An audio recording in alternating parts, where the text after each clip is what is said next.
So Refresh, Orihen, and Astralis signed this multi-year deal with Logitech recently, right? So first, welcome to the family, right? We're all Logitech friends here. And secondly, what made Logitech really the perfect partner for all these three brands here?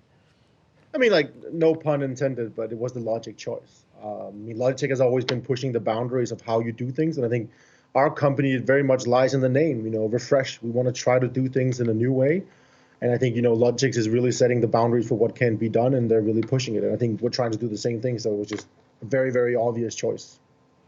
Well, also talk to us about the importance of consistent performance and peripherals on the pro stage, and why is wireless even considered now when it was kind of taboo before? I mean, like, yeah, if I've asked one of our players to, oh, yeah, I'm going to sign a big deal and you're going to be playing wireless, they would have laughed me out the room just a couple of years ago.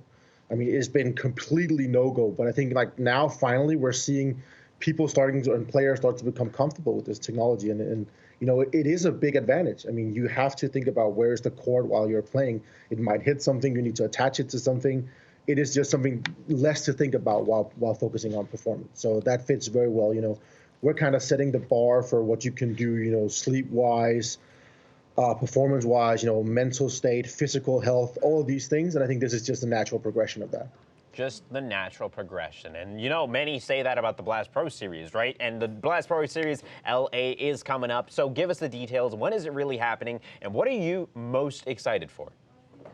Well, I think actually I'm most excited about the fact that our team here doing Blasters haven't been satisfied no matter what.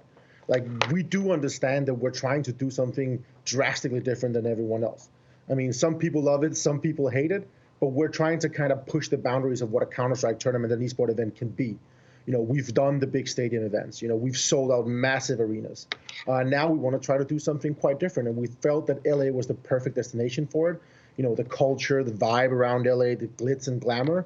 So now we want to do something called the Blast Front Row, where we, for the first time ever, is really going to bring the fans much, much, much closer to the players, but also to the action. I mean, there's going to be access backstage. You're going to see how people are doing the production, how the talent is doing their thing. It's going to be really, really cool.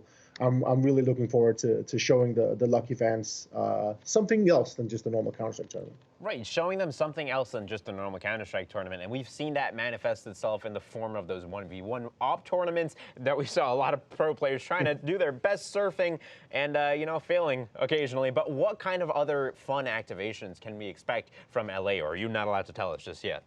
I can tell you it's going to be interactive and it's going to be really, really fun. I mean, for the first time ever, we're kind of taking the stage and melting it together with the fan area.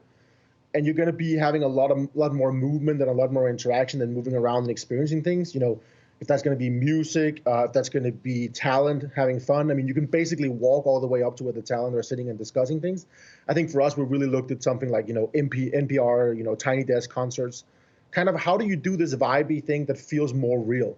You don't want to have the fans just sitting behind a fence looking up at a stage, and somewhere behind the glass there's these superstars. We want to have them really, really close and see the human side of the players, because, at the end of the day, these guys are just, people living out their dream and having fun doing so. Well, Jakob, thank you so much for joining us. It all definitely sounds exciting. We're looking forward to some of the activations you guys have planned in store later on. Absolutely. Thank you so much, and we can't wait to show the world what we've planned. No problem at all.